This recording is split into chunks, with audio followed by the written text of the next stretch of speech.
Tout d'abord, je vais me présenter. Donc, je suis Thierry Duchesne, je suis le directeur du département maritime qui a été créé il y a un an à la Fondation méditerranéenne d'études stratégiques et qui, vous le voyez, essaye de s'intéresser sur divers sujets maritimes.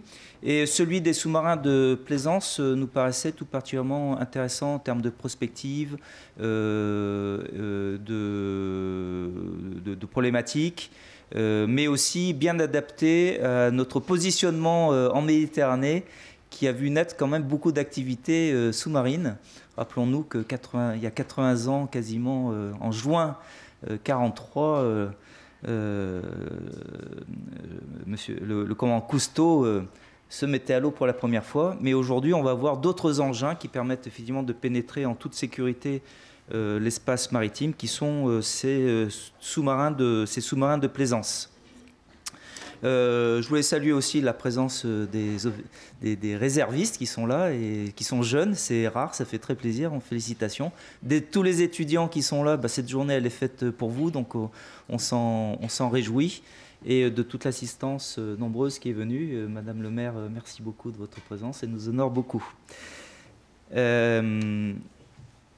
Alors, effectivement, ce sujet, hier, je réfléchissais encore au titre, puis j'étais assez content, je suis assez content de mon titre. Je crois qu'effectivement, on est en présence d'une révolution silencieuse sous la mer.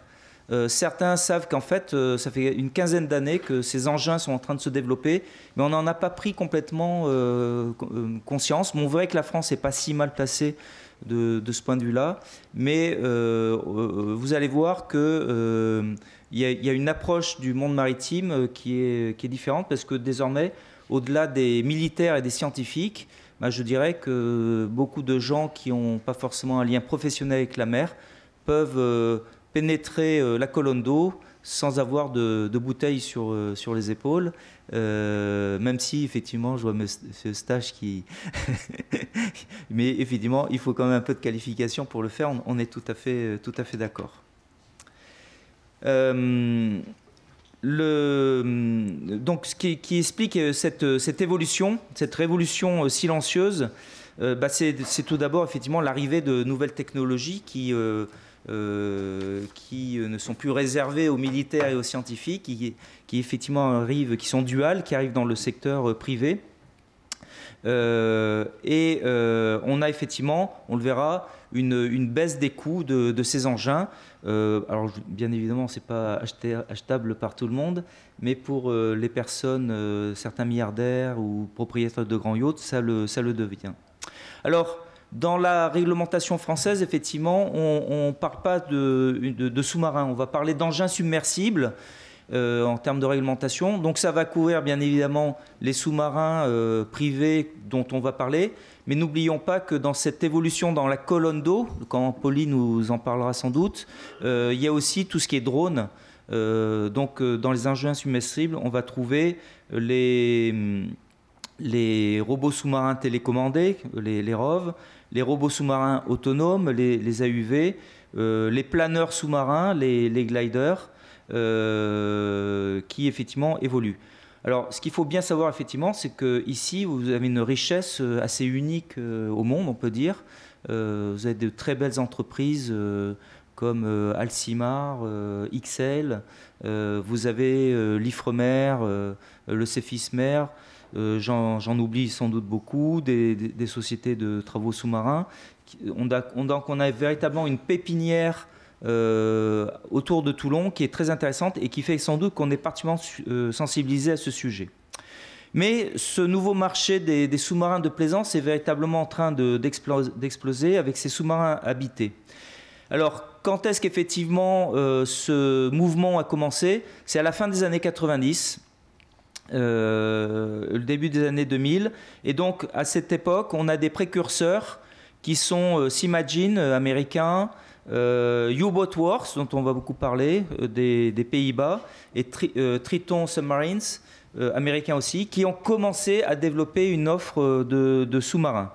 Et puis vous avez des précurseurs.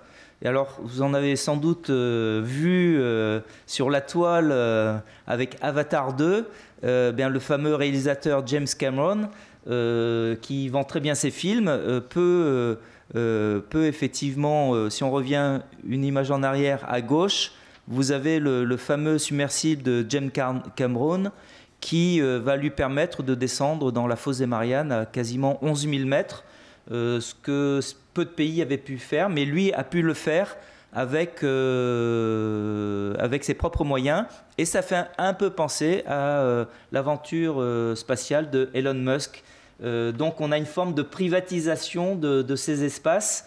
Je ne le dis pas de manière péjorative, ça veut dire qu'effectivement, aujourd'hui, des espaces qui étaient pénétrables que par des États le deviennent de plus en plus par des particuliers, même si le terme n'est pas forcément adapté. Donc James Cameron va plonger dans la fosse des Mariannes. On a un autre investisseur américain qu'on connaît peu ici, qui est Ray Dalio, qui est un milliardaire, qui a développé aussi ou s'est fait financer des sous-marins de ce même type. Et ces passionnés ont même, je dirais, encouragé des sociétés en les finançant. Et ils ont même investi dans la fameuse société dont je vous ai parlé, Triton. Donc ils apportent des capitaux, ce qui vous explique effectivement ce développement et cet emballement du marché. Donc désormais, le marché des sous-marins privés se développe très vite. Grâce à des technologies de plus en plus matures, je l'ai dit, une baisse des coûts de nombreux produits stratégiques comme les sonars ou les systèmes de navigation.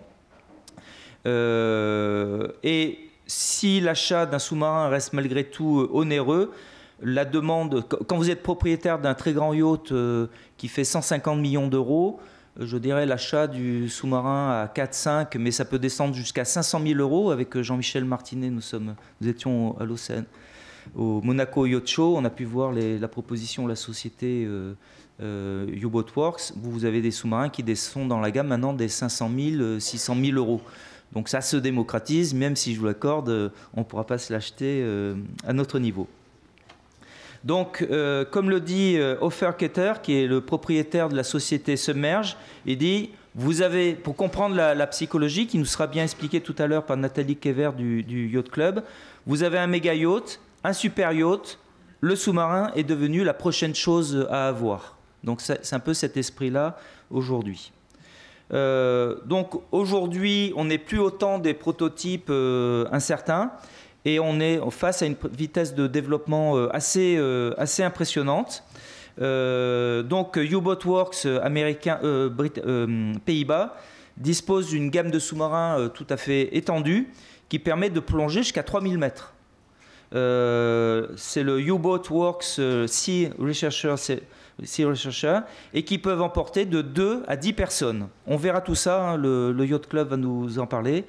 On a même en projet, en développement, un sous-marin de 120 passagers qui pourra plonger jusqu'à 120 mètres de profondeur. On est aussi maintenant dans une course aux performances. C'est toujours plus. Donc U-Boat Works présente actuellement, il l'a fait au précédent Monaco Yacht Show, son Super Hub qui a pour vocation de devenir le sous-marin privé le plus rapide. Donc il est en haut à droite, là au milieu des cachalots. Bon, c'est une vue d'artiste, mais ce sous-marin au design très futuriste est annoncé comme pouvant atteindre une vitesse de 10 nœuds. Donc les sous-marins privés actuellement, ils sont à 3 nœuds. Donc 10 nœuds, ça va vous permettre de poursuivre les raies mantas, les baleines et autres. Bon, on verra que ça peut aussi être problématique. Mais donc le projet de U-Boat Works ne s'arrête pas là. Le Yacht Club nous en reparlera un petit peu aussi. En bas à droite, vous avez le fameux Nautilus. C'est quoi le Nautilus?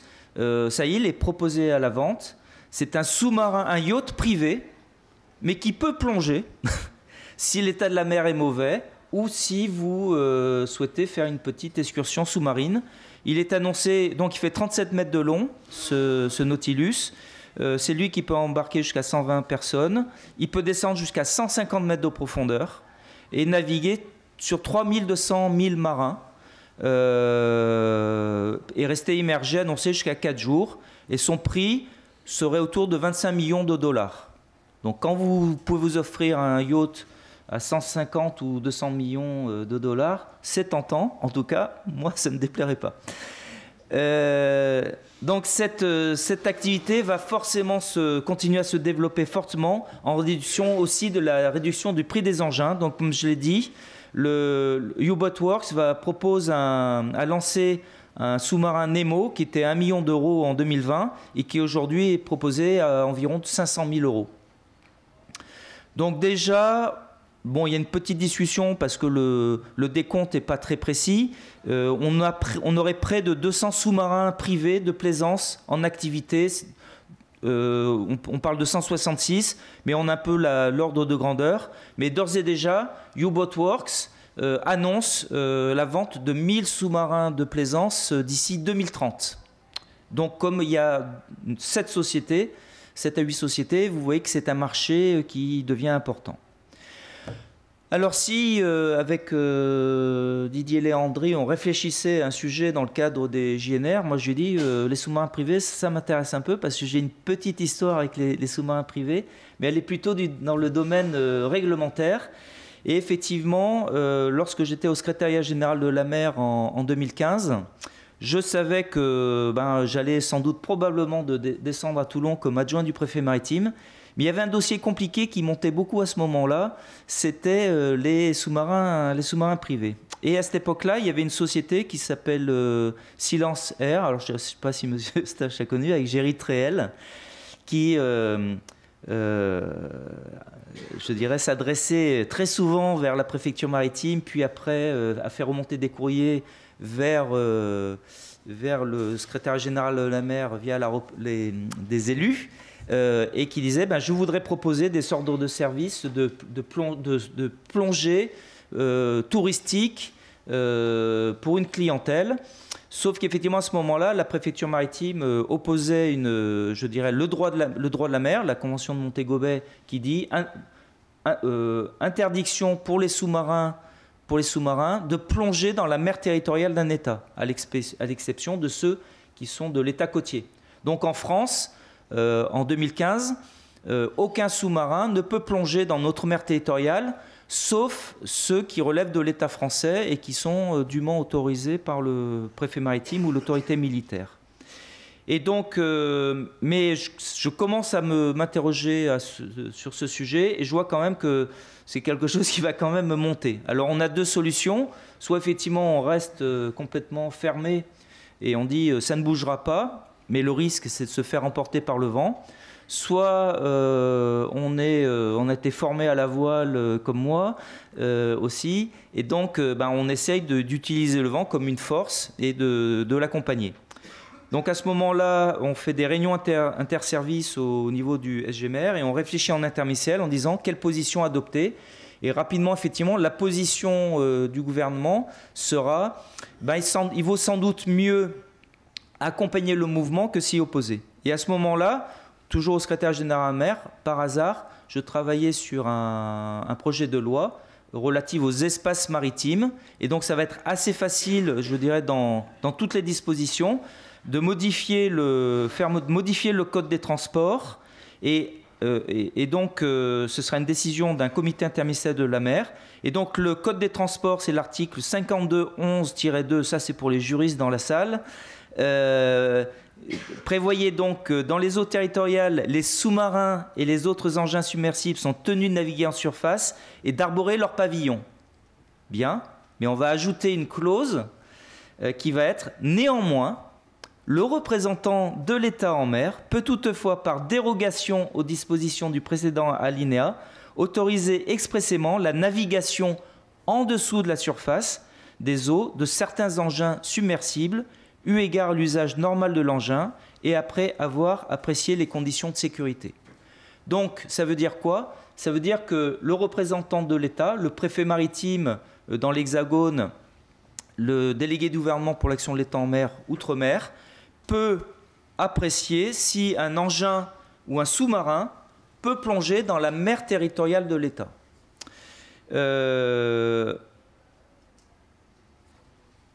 Et c'est là, donc, alors on verra après que le préfet maritime ne peut réglementer que dans la mer territoriale. Dans la zone économique, on est dans de la haute mer au titre de la navigation. Donc là, c'est liberté de navigation et on va voir que c'est tout le sujet aujourd'hui. Alors, je crois que j'ai raté une diapo. Oui, donc c'est là. Donc à ce moment-là, effectivement, j'arrive à la préfecture maritime et sous l'autorité du préfet maritime qui est l'amiral Duché, qui est un sous-marinier, ça tombe bien. On va préparer un arrêté et cet arrêté, je vais le faire directement avec l'opérateur. Donc vous avez en photo Monsieur Tréhel, si je ne me suis pas trompé, devant son sous-marin de l'époque. Et on va définir dans quelles conditions, effectivement, le préfet maritime peut l'autoriser. Donc l'idée, elle est assez intéressante. En fait, on va dire que, par exemple, un sous-marin ne peut pas plonger dans la mer territoriale si, par exemple, il a un bras téléopéré, parce que c'est dangereux. Il ne doit pas être en contact avec le fond. Donc on va mettre un certain nombre de conditions. Et après, on va dire à cet opérateur, en disant, écoutez, proposez-moi des sites de plongée. Il va en proposer 16 à 17. Et on va se tourner vers les administrations concernées. Bon, d'abord la défense, évidemment. On va leur dire, est-ce qu'une plongée dans cette zone vous pose problème? Oui, effectivement, j'ai des installations. Non, là, ça ne me pose pas de problème. On regarde avec l'Office français de la biodiversité. Il va dire, non, là, j'ai du corail sensible. Là, oui. Là, je suis dans un cœur de parc, ça me gêne. On voit avec la direction des recherches archéologiques sous-marines, je ne vois pas Arnaud Chomas. Donc l'archéologie, Christian Perron est là, je l'ai vu. Il est là. Donc le DRAS me dit dans cette zone c'est sensible, pas dans cette zone. Et donc pour le Var, on va définir 11 sites où les sous-marins privés peuvent plonger. L'arrêté est monté de telle manière que on peut ouvrir d'autres départements, mais c'est à la demande d'opérateurs au fur et à mesure. Ce n'est pas à l'État de proposer des sites de plongée, etc. Mais si des opérateurs privés veulent plonger dans des zones, aujourd'hui, il y a un outil, un arrêté qui donne les conditions générales. Mais après, vous voyez, le principe, c'est qu'on a identifié des secteurs qui sont beaux, qui sont intéressants, mais où ça ne posera pas de problème en termes d'enjeux pour l'État. Donc c'est ça le grand principe.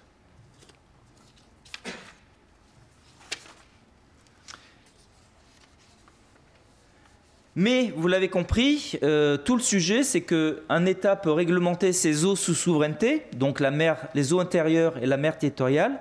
En revanche, donc, dès qu'on est au-delà de la mer territoriale, dans la zone économique par exemple, donc c'est les eaux qui sont claires. Donc là, la mer territoriale est parfaitement contrôlée par l'État côtier, mais dans la zone économique et partout ailleurs, on va être en haute mer au titre de la navigation. Et donc là, le principe de la Convention sur le droit de la mer, c'est que la navigation est libre. Or, vous ne distinguez pas la navigation d'un navire de surface de la navigation d'un engin sous-marin. Donc c'est liberté des mers. En revanche, effectivement, dans votre zone économique, vous allez pouvoir quand même réglementer certaines activités des sous-marins. Si par exemple votre engin submersible ou votre sous-marin a une activité de recherche scientifique, vous pouvez l'interdire et le contrôler. Si votre engin est là pour exploiter le fond de la mer, sortir des épaves et autres, ça vous pouvez l'interdire. Mais la liberté de navigation existe, donc une forme de liberté touristique. Votre sous-marin pourra plonger sur des coraux d'eau froide dans la zone économique, donc c'est le sujet. Alors, autre point, effectivement, donc sous l'eau, l'autre point, effectivement, important, je regarde ma diapo d'après. Oui. Ce qu'il faut savoir aussi, c'est que pour les navires de surface, la circulation maritime est organisée, elle est réglementée. Notamment, vous avez un règlement international de l'Organisation maritime internationale, le RIPAM, le règlement international pour la prévention des abordages de mer, qui va, je dirais, donner des règles de navigation. Alors, il y a le bon sens marin, hein, un capitaine de navire va éviter de rentrer en collision avec un navire qui passe par là. Il y a des règles de priorité et autres comme à terre. Mais le RIPAM va aussi imposer, par exemple, aux navires de surface des conditions de vitesse, des conditions de veille, des conditions de comportement en fonction de la visibilité ou d'eau resserrée. Mais tout ça, en revanche, n'existe pas sous l'eau, parce que j'ai demandé au commandant Pauline le confirmer encore récemment, le RIPAM n'est pas applicable sous la mer, je l'ai bien lu et autres. Évidemment, quand on l'a fait en 72, on n'envisageait pas une seconde d'avoir des sous-marins privés évoluant dans la colonne d'eau. Donc là, sans doute, un vide. Si on prend la réglementation française, vous allez quand même trouver une réglementation sur les sous-marins dans la réglementation française. C'est la division 233 de l'administration des affaires maritimes. Mais cette réglementation-là n'est applicable qu'aux sous-marins privés ou scientifiques ou autres, mais battant pavillon français. Et là, on va trouver des pistes tout à fait intéressantes. On va dire cette division 233, il y a un article tout à fait intéressant qui dit que les plongées dans les zones d'exercice de sous-marins de la Marine nationale, telles qu'elles figurent dans la documentation nautique, doivent faire l'objet d'une notification au préfet maritime avec un préavis de 48 heures. Le préfet maritime peut émettre des prescriptions destinées à garantir la sécurité du sous-marin, objet de la notification. C'est très intéressant, mais évidemment, comme le sous-marin c'est un navire et que le navire applique les lois du pavillon qu'il bat, le sous-marin des Bahamas ou de Malte n'appliquera pas une réglementation française, c'est-à-dire la division 233. Mais il y a des règles qui sont intéressantes dans cette réglementation-là. Il y a un autre point qui effectivement est intéressant, c'est les informations nautiques. Je reste toujours sur la navigation.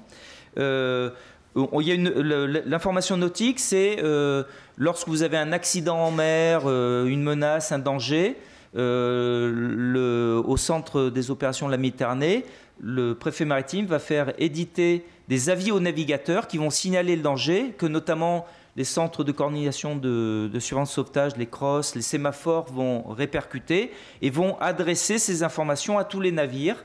Donc ce sont des avis aux navigateurs, ça relève de l'instruction désormais du Premier ministre du 8 avril 2020 c'est ce qui va signaler un danger. Donc effectivement, si vous avez un sous-marin militaire qui évolue dans votre zone d'exercice, et donc là vous voyez ce qui est en bas à gauche, les petits quadrillages, c'est la zone d'exercice militaire. Mais vous voyez que cette zone d'exercice militaire dans laquelle notamment nos sous-marins vont évoluer, qu'ils soient français mais aussi de l'OTAN et autres, si vous avez un sous-marin privé qui plonge dans la même zone, vous avez un risque de collision. Donc on voit que cette zone économique, c'est une liberté de la haute mer, etc. Ça peut être utilisé de manière licite, mais il y a d'autres navigateurs sous-marins dans cette zone qui peuvent être des sous-marins militaires. Donc on pourrait imaginer par exemple qu'il y a un grand exercice et que donc des informations nautiques diffusent l'information vers les sous-marins privés pour leur dire attention, exercice militaire en cours, sous-marin en évolution dans la zone et autres. Mais cette instruction n'envisage pas elle aussi la dimension sous-marine. Et c'est là où je dirais notre colloque est tout à fait intéressant, parce que je n'hésite pas à parler actuellement d'angle mort de la réglementation maritime, et c'est pour ça que c'est très intéressant, et que c'est bien effectivement que nous en parlions. Et c'est donc effectivement du côté des militaires, et c'est pour ça que le commandant Pauly va intervenir, qu'il faut se tourner actuellement pour trouver des règles d'organisation de la navigation des sous-marins et des engins submersibles. Et je crois que le commandant Pauly va nous en parler, mais moi-même j'étais à l'état-major de la marine en 2009, et en 2009, tout d'un coup, une nouvelle secoue les coursives de l'état-major de la marine. On apprend qu'un sous-marin nucléaire lancé d'engin, le Triomphant, a eu une collision et qu'il est endommagé. Et alors moi, à ce moment-là, je dis, ça y est, ce que j'avais prédit est arrivé. Et moi, à ce moment-là, je disais, attention, nous avons des conteneurs entre deux eaux, c'est assez dangereux. Non, c'était pas ça, c'était pas les conteneurs, ce qui aurait pu servir ma demande de réglementation. Non, le truc incroyable, c'est que l'océan est vaste et un SNLE français va heurter un autre SNLE britannique, le Vanguard. Et par miracle, cette collision aura que des conséquences matérielles. Et il faut dire que nos ingénieurs conçoivent particulièrement bien, M. Micali nous en parlera, on fait des sous-marins assez costauds. Donc ça va encore plus sensibiliser, je dirais, les sous-mariniers sur les règles de navigation sous-marine. Le commandant Pauly nous en parlera. Alors, je ne vais pas rentrer dans ces détails, mais vous voyez, il y a des carroyages, etc. Donc les marines de l'OTAN travaillent suivant des systèmes qui seront expliqués par le commandant Pauly. Mais cette navigation sous-marine, elle va poser évidemment un autre sujet. C'est jusqu'à quelle heure, moi? Quoi, quelle heure? Le sujet effectivement qui va se poser, et c'est ce que va, je dirais, révéler l'accident du Titan, c'est effectivement le risque d'accident du sous-marin parce qu'il a, il a un incident. Alors, à l'heure où on a retrouvé la Minerve qui avait coulé en 67, enfin c'est il y a 3 ans, à une époque où effectivement de grands accidents sous-marins sont survenus, on sait qu'effectivement l'impossible peut tout à fait arriver. En mer, pour les navires de surface, on n'a pas de problème. On a une très belle convention internationale qui est la Convention de Hambourg de 1979 qui organise le secours aux marins en détresse.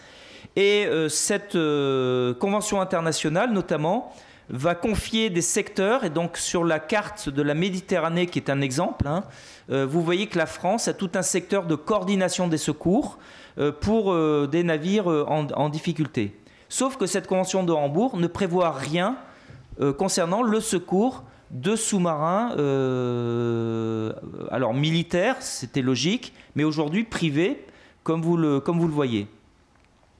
Et donc l'accident du Titan va montrer cette difficulté. Et néanmoins, ce sont les gardes-côtes américains. Donc là, je vous montre la photo. Donc le Titan, c'est le petit sous-marin blanc dont le professeur et commandant Léandri va nous parler tout à l'heure, les raisons de cet accident.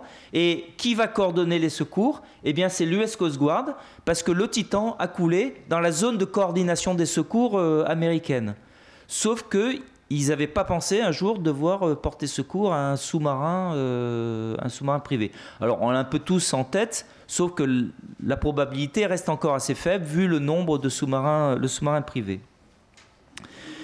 Néanmoins, le secours à un sous-marin est bien envisagé dans la réglementation française, mais toujours dans la fameuse division 233 qui est applicable qu'aux sous-marins français.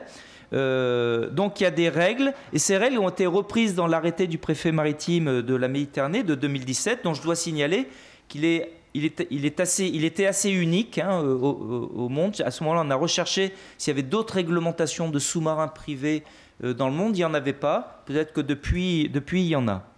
Dans la division 233, quels sont les points importants? Ce qui est dit, c'est que le navire support ou le navire d'accompagnement doit être capable de localiser en permanence et par tout équipement approprié le sous-marin afin de pouvoir intervenir en sauvetage. Là, vous avez une logique qui a été bien vue par les autorités maritimes françaises, c'est que le secours d'un sous-marin doit être fait que par le navire support. C'est ça la logique. C'est le navire qui effectivement met en œuvre le sous-marin qui doit avoir pris en compte toutes les mesures pour porter secours à son engin. Ça, c'est le principe.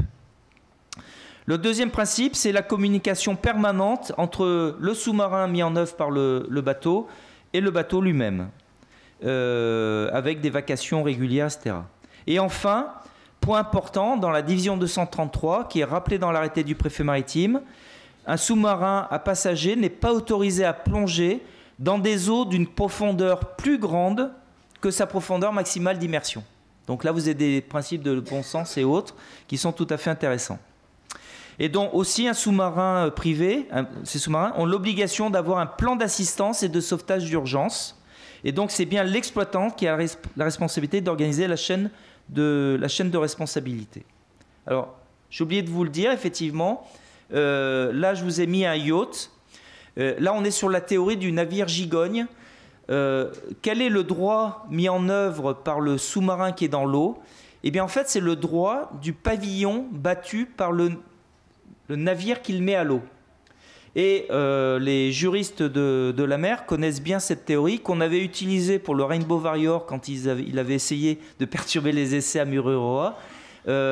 Tout ce qui est hélicoptère, chaloupe, sous-marin sont considérés comme une extension du navire.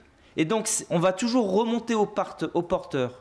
Donc, la responsabilité du sous-marin mis à l'eau, c'est bien le capitaine du navire qui l'a mis à l'eau. Et deuxièmement, c'est bien le droit du navire qui l'a mis à l'eau. Alors là, j'ai appelé hier le patron du bureau enquête accident mer pour faire un point, savoir où on en était, etc. On a une petite discussion là-dessus. Les Américains sembleraient opter pour une réglementation distincte entre les deux. Moi, je trouve que ce serait une énorme erreur. Mais on pourra en parler, on est là effectivement pour l'évoquer. Donc évidemment, cette situation du secours en mer, bon, d'abord, vous avez compris, elle repose bien sur le bateau qui le met en œuvre. Ça, c'est un principe important, je pense qu'il faudra. En ce qui concerne les militaires, eh bien, vous voyez là en haut le NSRS, donc le NATO Submarine Rescue System, qui est un sous-marin qui est basé en Grande-Bretagne, je crois, et qui donc va être mis en œuvre quand on a un accident de sous-marin français, britannique, norvégien et peut-être d'autres États, sans doute. En tout cas, c'est un sous-marin qui est aux normes OTAN et qui a donc un sas qui va pouvoir se clamper, comme disent les marins, sur le sas du sous-marin pour en extraire l'équipage. Évidemment, ça n'existe pas pour les sous-marins privés. Pour terminer, dans les quelques minutes qui me restent, les autres je dirais, points qu'il faudra régler à l'avenir, c'est que, évidemment, ces sous-marins peuvent poser des difficultés pour des intérêts de l'État. Alors, ma position, elle est très claire. Je pense qu'on est entré dans une nouvelle époque et que c'est un atout, notamment en termes de découverte, de développement économique, de tourisme. Je pense que c'est extrêmement intéressant, mais qu'évidemment, cette activité de sous-marin privé ne pourra bien se développer que si elle est bien organisée. Et donc, il ne faut aussi pas être naïf.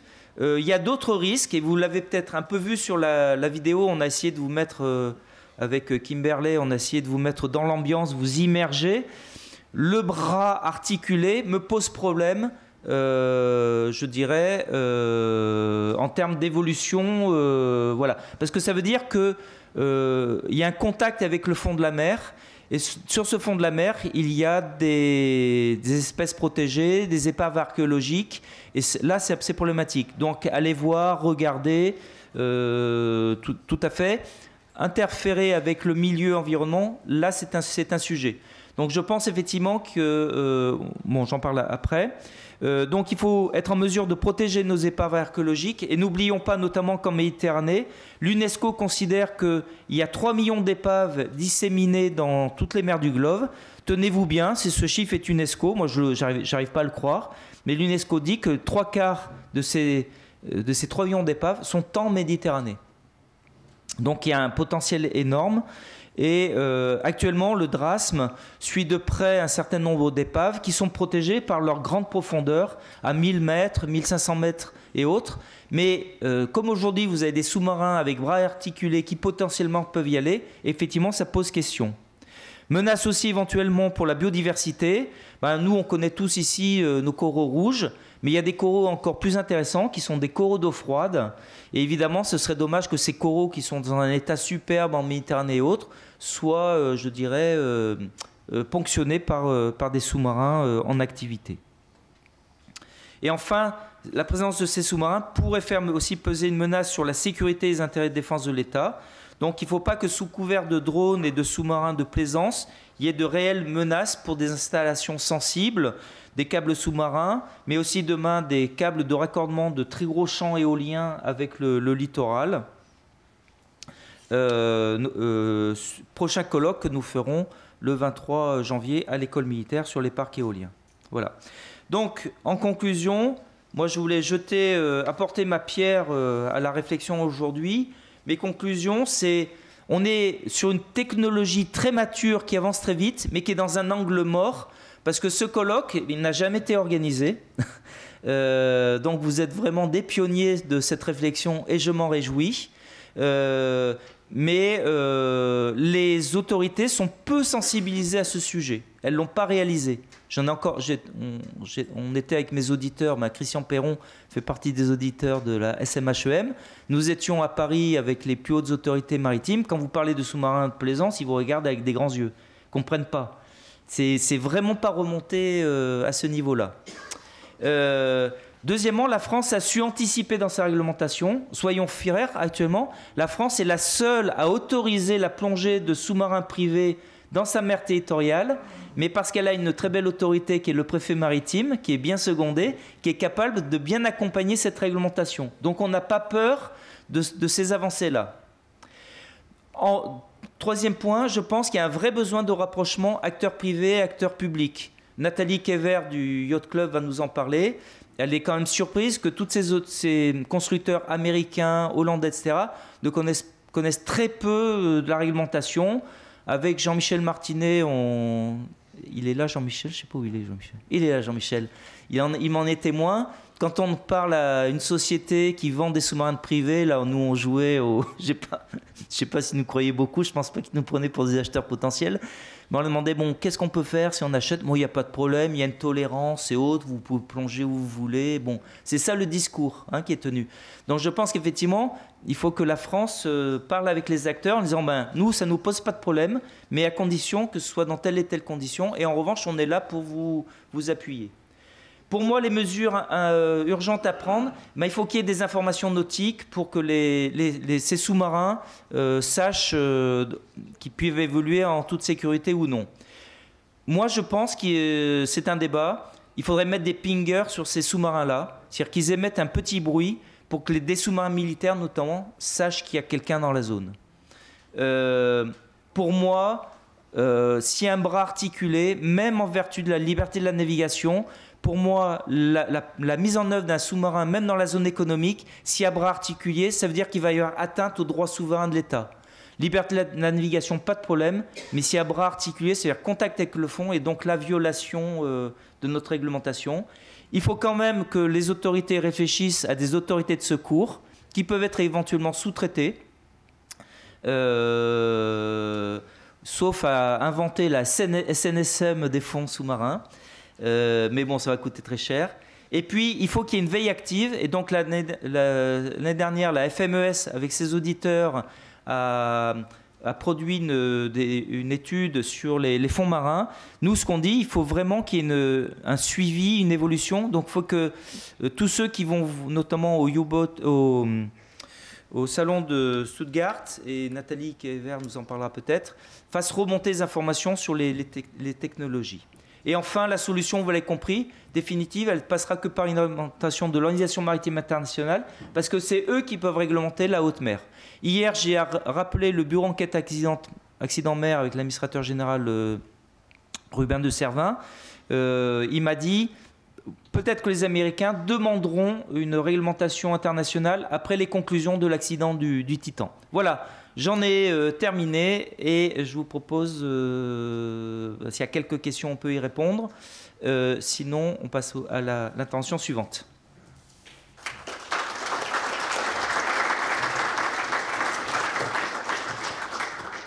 Vas-y, Arnaud, puis après monsieur derrière.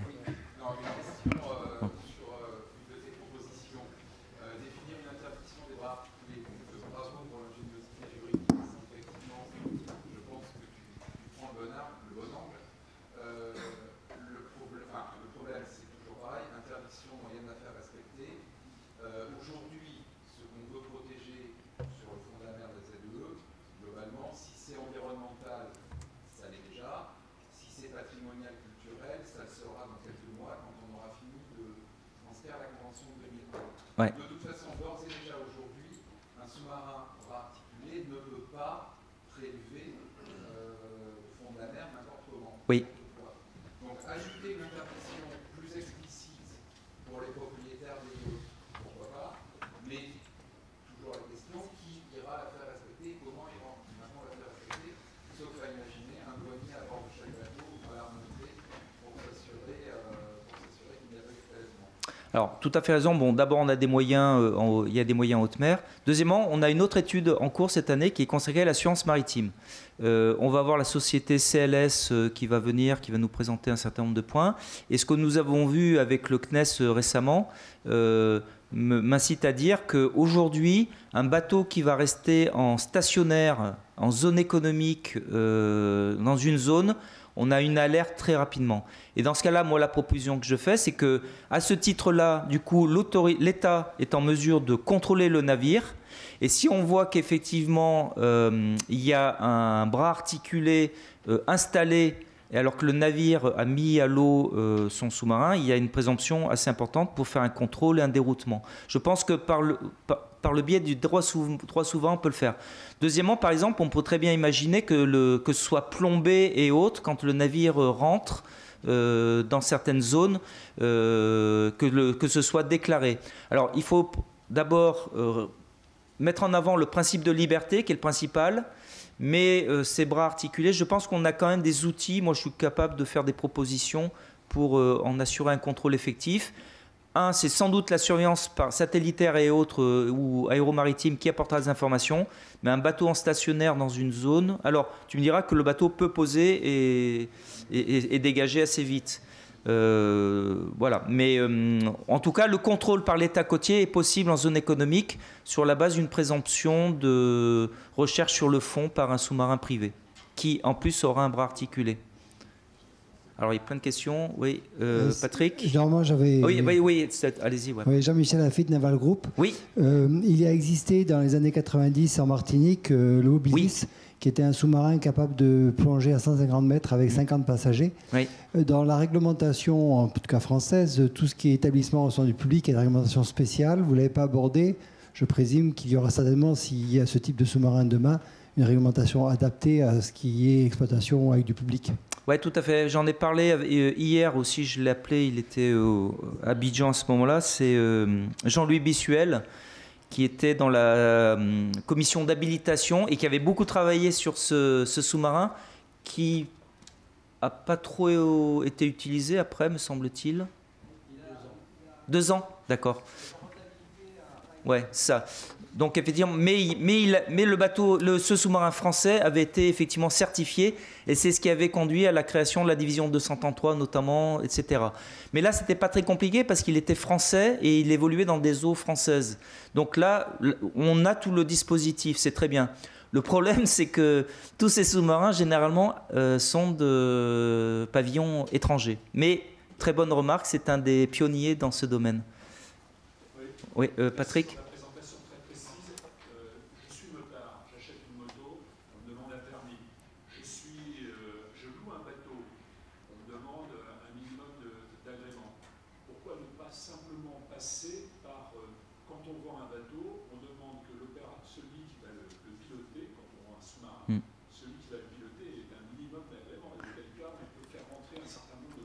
Alors tout à fait, mais la terre, c'est l'espace de la souveraineté, donc l'État peut imposer une réglementation.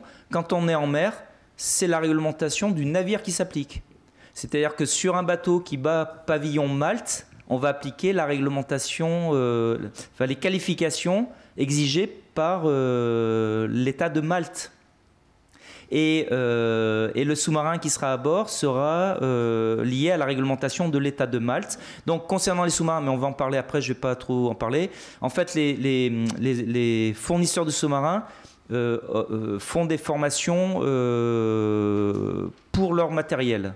Mais après, si la personne veut plonger dans la zone économique et se plante, c'est sa responsabilité, parce qu'on est véritablement en haute mer. Et si l'accident a lieu à 13 000 au large des côtes, l'enquête, elle sera faite par l'État de Malte et pas par la France. C'est que si l'accident a lieu dans la mer territoriale. Donc il faut bien comprendre qu'effectivement, on est dans un espace international et que c'est le droit du navire qui s'applique. Voilà. C'est tout le sujet. Monsieur Eustache ? Bonjour à toutes et à tous, je me présente rapidement. Monsieur Eustache, je suis le directeur des opérations de sauvetage subaquatique de la société ApplySub. Aujourd'hui, je vois qu'on se pose beaucoup de questions. Et pour autant, je vais vous faire un parallèle avec mon métier de scaphandrier. La réglementation a changé en janvier 2020, seulement, pour nous les scaphandriers. C'est-à-dire que pour pouvoir travailler sous l'eau, il faut qu'on puisse avoir une entreprise avec une certification française, des diplômes. Et donc aujourd'hui, tout est écrit et tout pourrait être facilement transposé à ce monde des submersibles. Nous, on a une approche sur le submersible à venir de travail, donc forcément équipé de bras. Et aujourd'hui, la réglementation, elle peut très bien se servir de la réglementation des sociétés de travaux subaquatiques, où aujourd'hui, un plongeur ostréiculteur ou un moniteur de plongée ne peut pas faire des travaux subaquatiques. Aujourd'hui, il suffit simplement dans les textes de formation. Nous, il y a des acteurs qui vont nous rejoindre proche de Toulon à partir de l'année prochaine pour faire de la formation de pilotes de submersibles civils et de travail. Donc c'est des choses qui sont déjà pensées et déjà mises en œuvre. Ça veut dire que l'acquisition d'un bras pour être opéré depuis un submersible doit passer simplement pour des entreprises qui vont utiliser ces bras-là pour pouvoir travailler. À partir de ce moment-là, les textes sont déjà écrits dans le monde subaquatique pour les scaphandriers, classe 2A, classe 3A. Les classes B sont des plongeurs scientifiques. Et à partir de ce moment-là, si on se calque sur ces textes-là, tout va dans le bon sens. Et vous n'aurez aucun problème pour travailler en zone économique, puisque effectivement c'est le privilège du pavillon et que là effectivement tout s'enclenche. Et l'État n'aura aucun problème pour pouvoir équiper. Les seuls submersibles qui seront équipés de bras seront des submersibles de travaux. Français. Voilà. Donc je pense qu'on se pose beaucoup de questions, mais les choses sont déjà écrites et il suffit de suivre ce qui a été fait pour le plongeur professionnel. Mais derrière, les textes peuvent suivre. Mais si c'était aussi simple, on ne ferait pas un colloque. Mais c'est vrai en plus. Merci. Oui, bonjour. Moi, j'ai fait partie donc, de la FMES.